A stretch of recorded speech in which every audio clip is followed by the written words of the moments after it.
Hey, Sean here from SpeedCubeReview.com.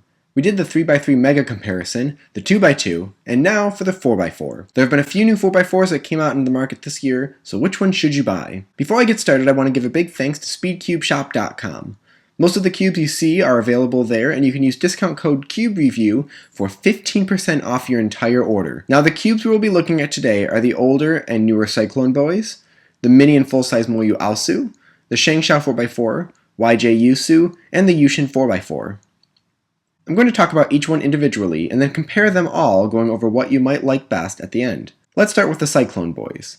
They have a 62mm 4x4 that's been out for some time.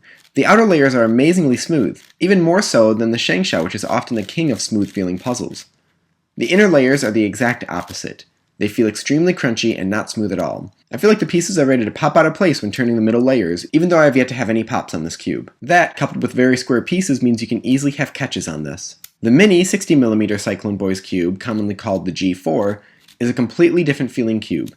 The inner layers are not at all as crunchy, although they are less smooth than the outer layers. The pieces are also much more rounded, allowing for more corner cutting in both directions.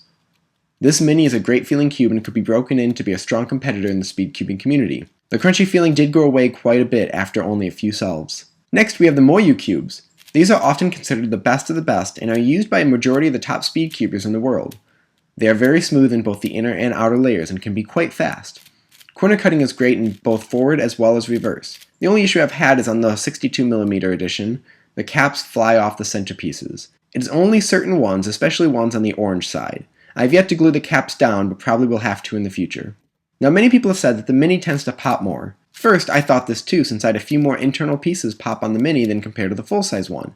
But I have a theory on that. Many people tend to check the tensions by how far the middle pieces come apart. Since the pieces are smaller, they do not look like they pull apart as far. When I first tensioned this, I tried setting it up for the ends of the middle pieces to be as far apart as the full size, when really I should be looking at how far the bottom or base of the pieces are apart. Now, this is just my theory on it, and I'm sure there are people who still feel like the mini pops a bit more, but after some adjustments on the tensions, I've yet to have any more pops. Now we have the Shanghai 4x4. This was the go-to 4x4 for some time. It is not perfect, but it's a good all-around cube. It's smooth, fairly fast, could corner cut fairly well, or at least for its time and for a 4x4. Many people would modify the cube and round off the inner corners to allow it better reverse corner cutting.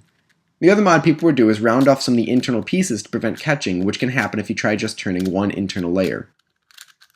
YJ came out with a 4x4 recently called the Yusu. I did a review on it this summer. It is very similar to the Moyu Weisu, which was the predecessor to the Aosu. It is a fairly good cube, and I would describe it as on par with the Aosu, just with slightly less corner cutting, slightly more popping, and slightly slower turning speed. Lastly, we have the Yushin 4x4. Not many people expected this to be as good as it is. When it came out, many people were blown away that a 4x4 could be this fast of a cube. It turns at speeds you would expect from a 3x3. The rounded pieces allow for exceptional corner cutting as well. It can feel a bit unstable and almost uncontrollable for some. I do not get many lockups, but I do seem to get some small catching on this cube if it's not completely aligned. At the time of this video, the Moyu also has a higher overall rating on SpeedCubeReview.com, which is where reviewers post the overall satisfaction of the cube, but the Yushin actually has a higher rating if you average the speed, corner cutting, etc. all together. They all have pretty much the exact same design, with slightly different variations on the pieces. They all have the smaller internal pieces totaling over 90 total moving parts on the cube. What should you get? I'm going to divide these into two sections, cubes below $15 and cubes above $15. Basically, everything that is not Moyu is below $15. They are so close in price that it's really down to two cubes that stand out, the newer Cyclone Boys and the Yushin. The Cyclone Boys is a bit too new at the moment, but I feel like it's a decent purchase. It is just not available everywhere yet. The Yushin has been out for a while and is a solid purchase. I try to not ever say that a cube is bad or good. The problem is that you can often find that the price does justify the quality of the puzzle. At least for cheaper 4x4s, these two stand out above the rest. The two Aosu cubes are above $15 and even closer to $30 with the larger version. Is the price justified? Maybe. There's a reason that this is still the most popular 4x4 on the market. Personally, I still like using the Aosu best because I feel like I can be the most consistent with it.